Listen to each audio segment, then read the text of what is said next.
हमने किसी की बदनामी कर दी, बिना वध के ही उसका वध हो गया, बेकार मरे ही वो मर गया। समझा? इसलिए आचार्य भगवंत कहे हैं कि किसी की बदनामी नहीं करनी चाहिए। आगे कह रहे हैं यहाँ पर,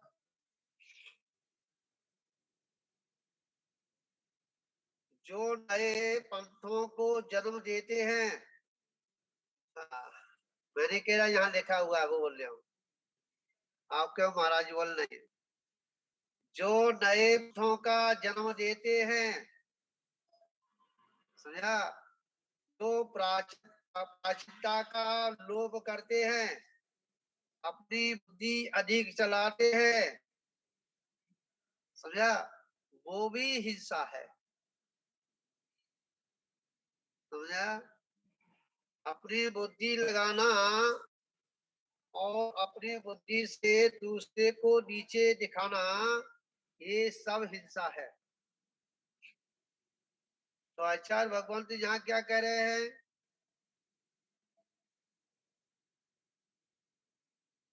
ये सब हिंसा का ही कारण है।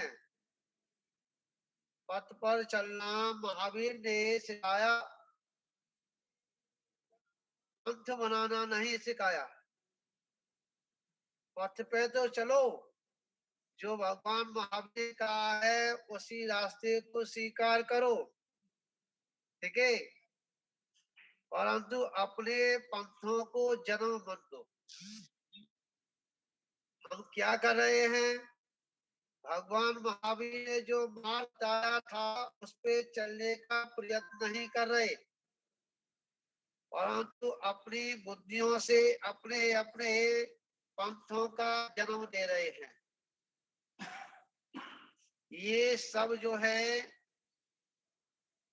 स्वतंत्र मार्ग बनाकर पथ पर, हाँ ये कह रहे हैं आगे कहीं से कहीं, यहाँ कह रहे हैं पथ बनाना नहीं सिखाया, स्वतंत्र मार्ग बनाकर पथ पर चलो, उसको पंथ बनाकर झगड़ो मत, और उपादेय तत्व को समझकर अपना मोक्ष मार्ग प्रशस्त करो। कितनी अच्छी बात कही है, समझ में आया? हमें स्वतंत्र का जो मार्ग है उस पर चलो, ठीक है, हम तो हम जो आगे क्या करते हैं कि हम जो है उस मार्ग पर नहीं चलते, उस मार्ग की चर्चा तो करते हैं, परंतु जो क्रियाकलाप हैं उनको पंथों में जाकर के परिवर्तन कर देते हैं। मतलब पंथों की नाम दे करके ये तेरे पंथी है, ये 20 पंथी है, ये सोनगढ़ है, ये स्थानकवासी है, ये सौतंबर है, ये दिगंबर है, ये जो है झगड़े का ही कारण है। समझा? पथ में कोई भी झगड़ा नहीं है, पंथ में झगड़ा है। समझा? अहिंसा में कोई भी झगड़ा नहीं। समझा? और जिसने अहिंसा को अपनाया है वह झगड़ा कर ही नहीं सकता, और जहां झगड़े का माहौल बनता है वहां अहिंसा है ही नहीं। अहिंसा की बात करना अलग है और अहिंसा को अपने जीवन में उतारना वह अलग। एक प्रदर्शन हुआ करता है, एक समर्पण हुआ करता है। जहां प्रदर्शन है वहां धर्म कोसो है, और जहां समर्पण है वहां धर्म उस जगह पर हमेशा तत्पर है। समझ आया? वहां उस धर्म की नींव मजबूत है। तो आचार्य भगवंत यहाँ इसी बात को दर्शा रहे हैं कि भैया पंथों में मत झगड़ो,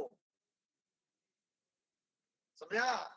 पंथों में झगड़ेंगे तो पथ आपका खो जाएगा, मतलब पथ आपसे छूट जाएगा, समझा।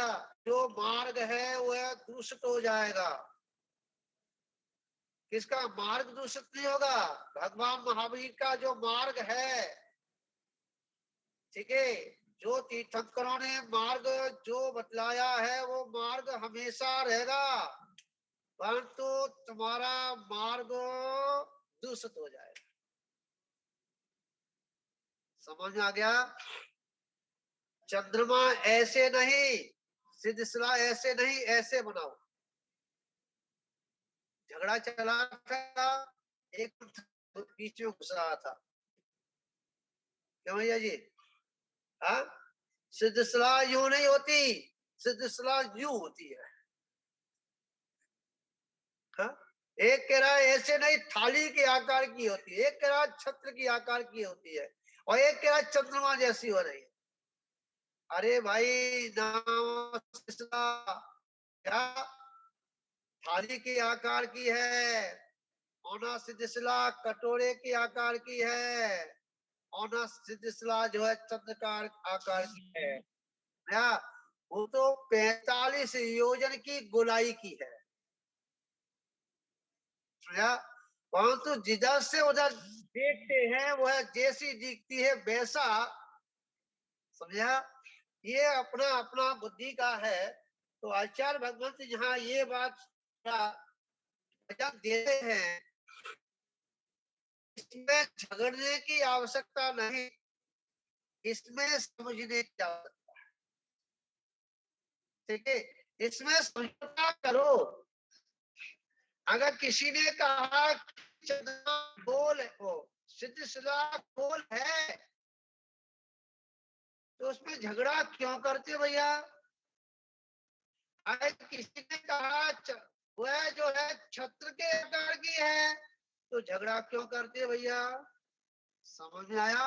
और किसी ने कहा कि चंद्रमा जैसी है, तो झगड़ा क्यों करते हो?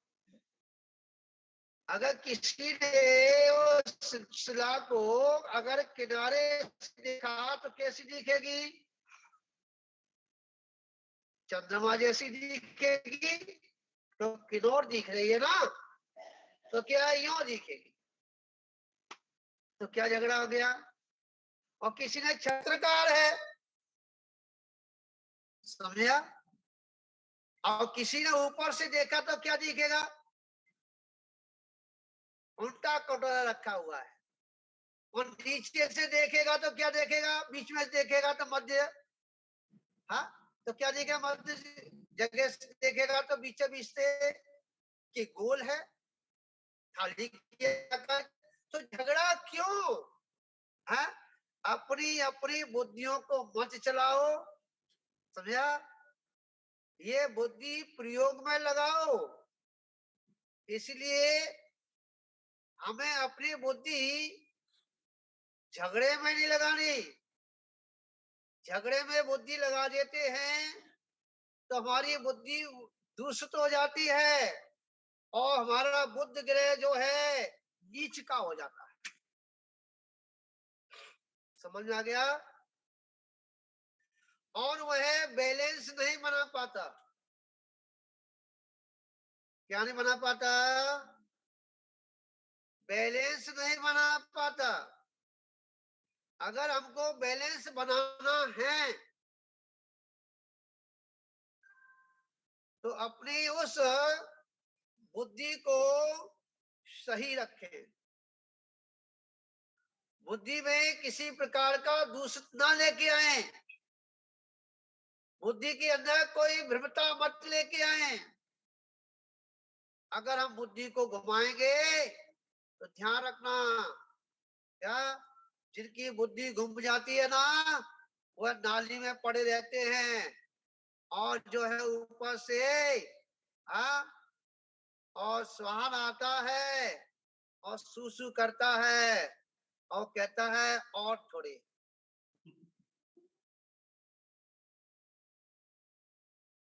समझ में आया भैया जिनेन्द्र जी? बुद्धि घूम गई ना? हाँ, बुद्धि जिसकी भ्रष्ट हो जाती है उसका यही होता है। हाँ? और थोड़ी, हाँ, मतलब उस सुसु को झूम झूम दिखता ना, बोतल झूम रही है। समझा? विचार करना।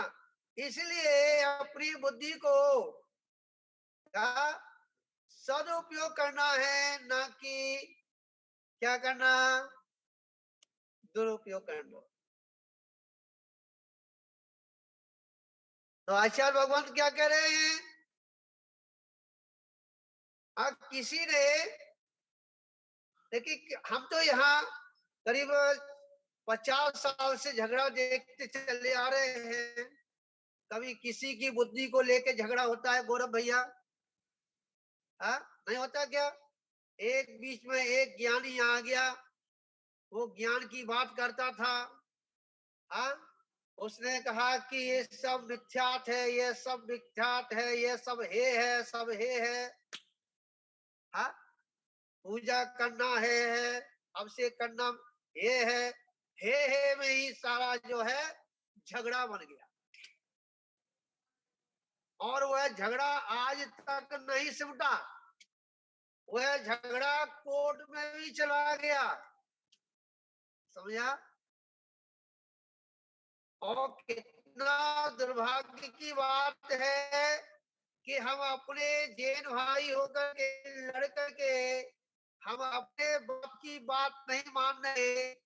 ठीक है, अदालत में जाकर के दूसरे की बात को मानने को तैयार होते हैं।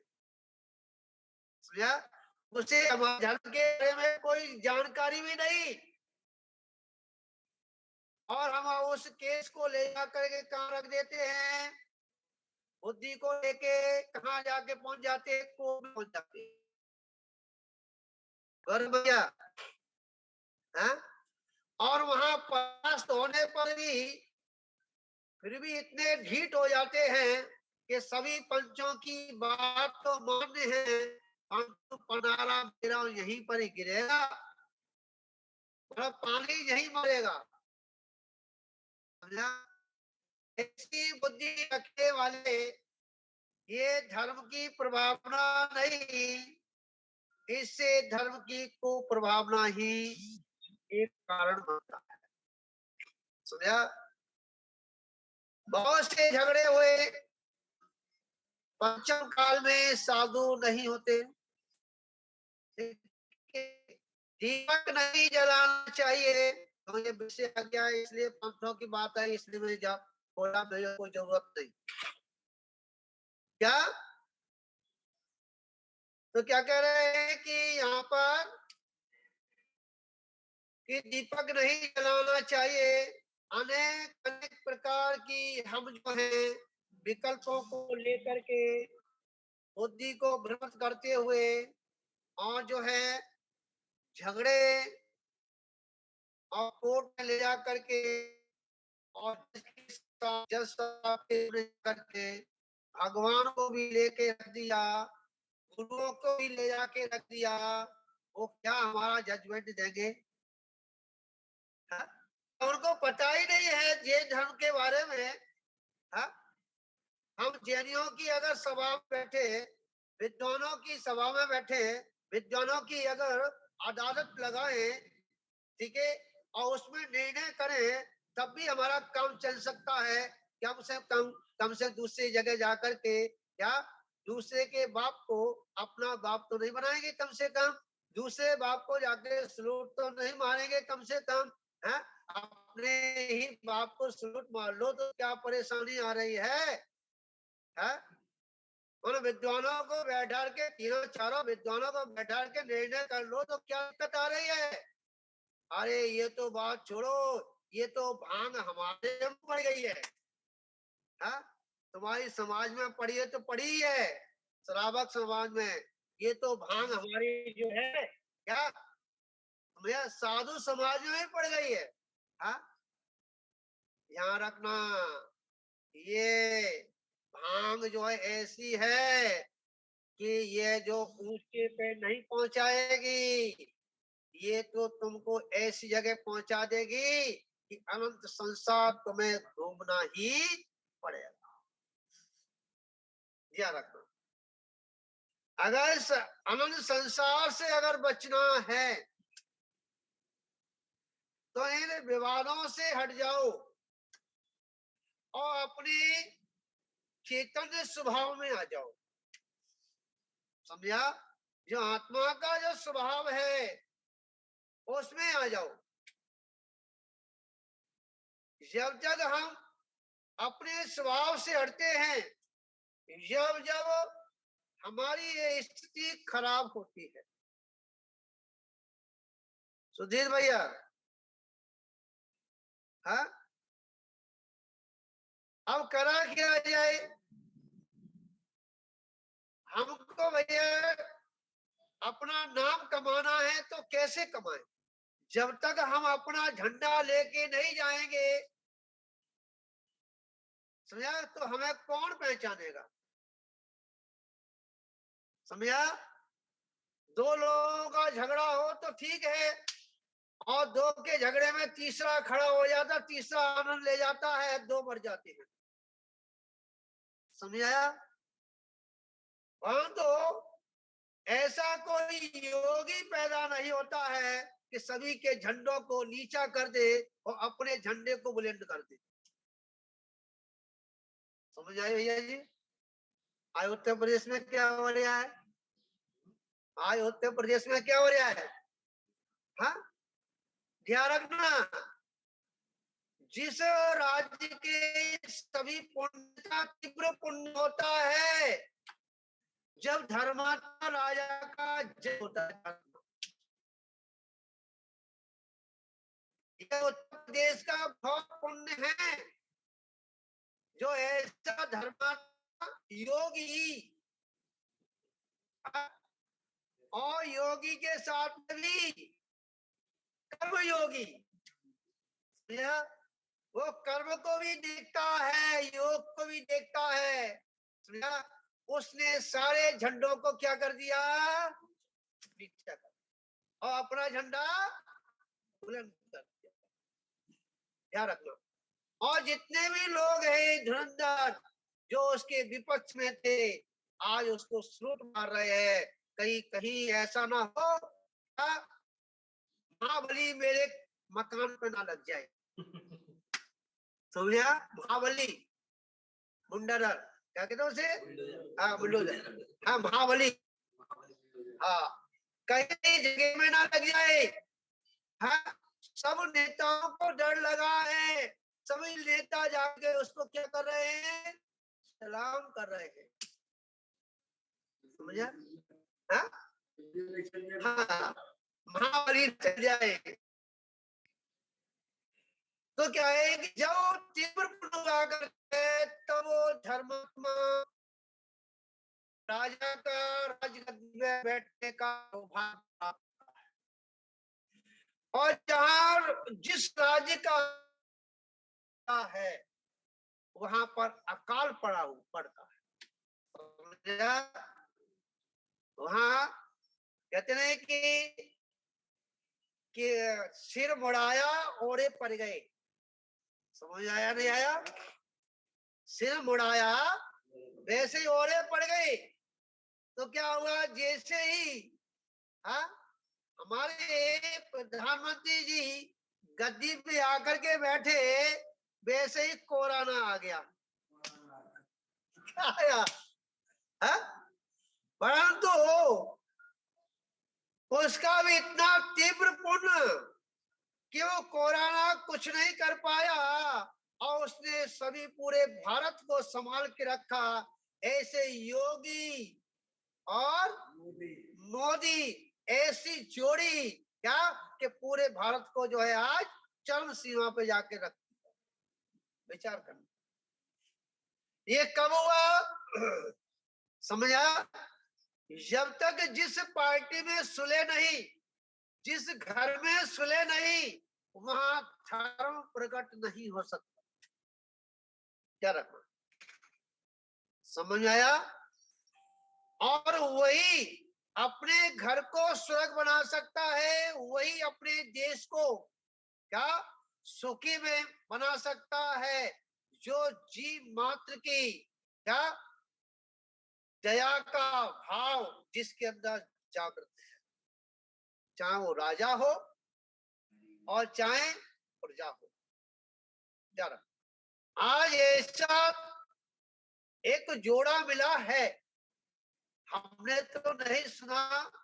50 साल हो गए, बहुत से प्रधानमंत्री आए, बहुत से हमारे जो है मुख्यमंत्री जी आए, कि ऐसा योग बना हो कि एक गद्दी पे जो है दोनों ही, हाँ मोदी जरूर है नहीं, और उसे मोती चूर कहो, हाँ मोती चूर समझे लड्डू, हाँ बूंदी के छांटते हैं, फिर उस चाशनी मिल जाती है, फिर जोंट कर लेता है।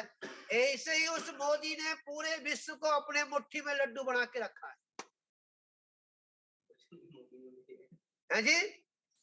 समझ में आया? तो कहने का तात्पर्य मेरा इतना है कि हमें पथ पे चलना है, पंथों को जन्म नहीं देना।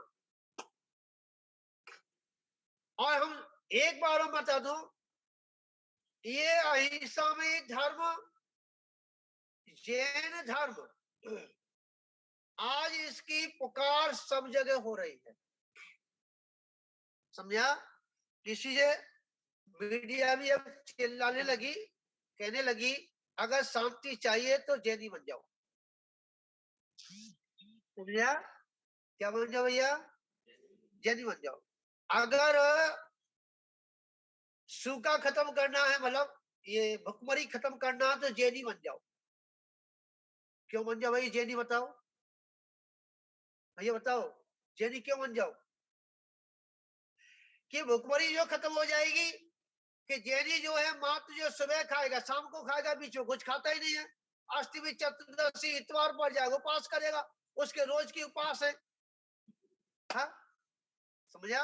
और उनके संत साधु जो हैं मात्र पानी पी के काम चलाते हैं, देखो संत भैया। हाँ तो वो अपने को छोड़ बचा करके दूसरों के लिए रखते हैं, और जहां अपने से बचा करके दूसरे के लिए रखे, उस देश में अकाल क्यों पड़ेगा? और जहां जीवों को ही भक्षण कर जाए, समझ भैया, जीवों को ही भक्षण कर जाए, जहां जो है मच्छर को ही खा जाए, जहां चींटियों की भाजी बना के खा जाए, हाँ वहां तो अकाल भी पड़ेगा, वहां तो महामारी भी आएगी। समझा? तो कहने का तात्पर्य यहाँ ये है क्या, अहिंसा को अपनाओ और महामारियों से बचाओ।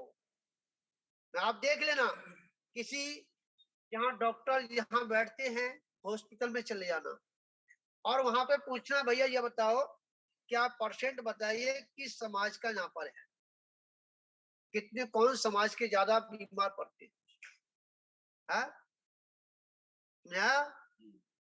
तो जो मांसाहारी जो समाज है वो सबसे आगे है, पूरा हॉस्पिटल उनसे भरा रहता है। समझा? बाकी में जितने जितने जो शाकाहारी बनते गए उनका उस स्तर पे है, और जेने की पूछो तो उंगली में गिन लो, हॉस्पिटल में आके चले जाना। समझा? जेनी अगर बीमार पड़ेगा टेंशन से पड़ सकता है, रुपए कहां से आए?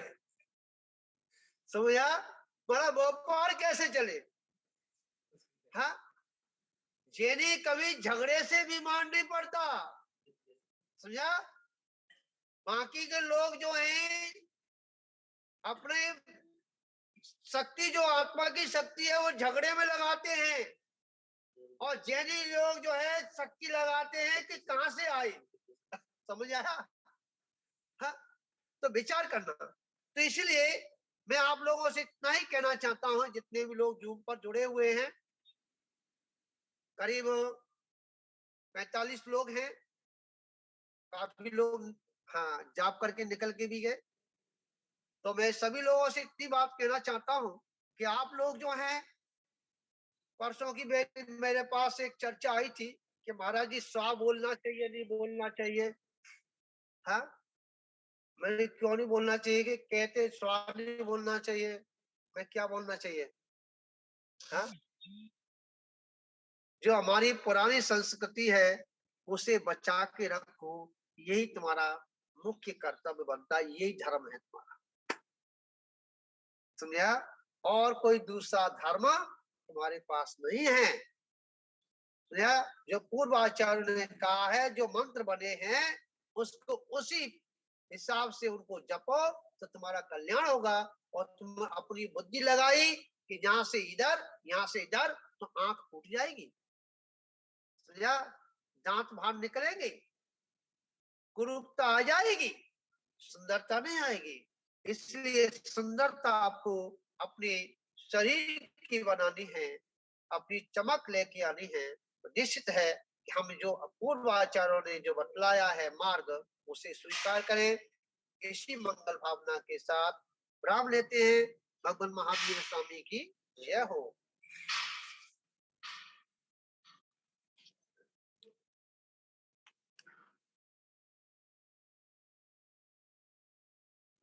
अभी आधा घंटा हो रहा है, हो गया, पूरा हो गया ना?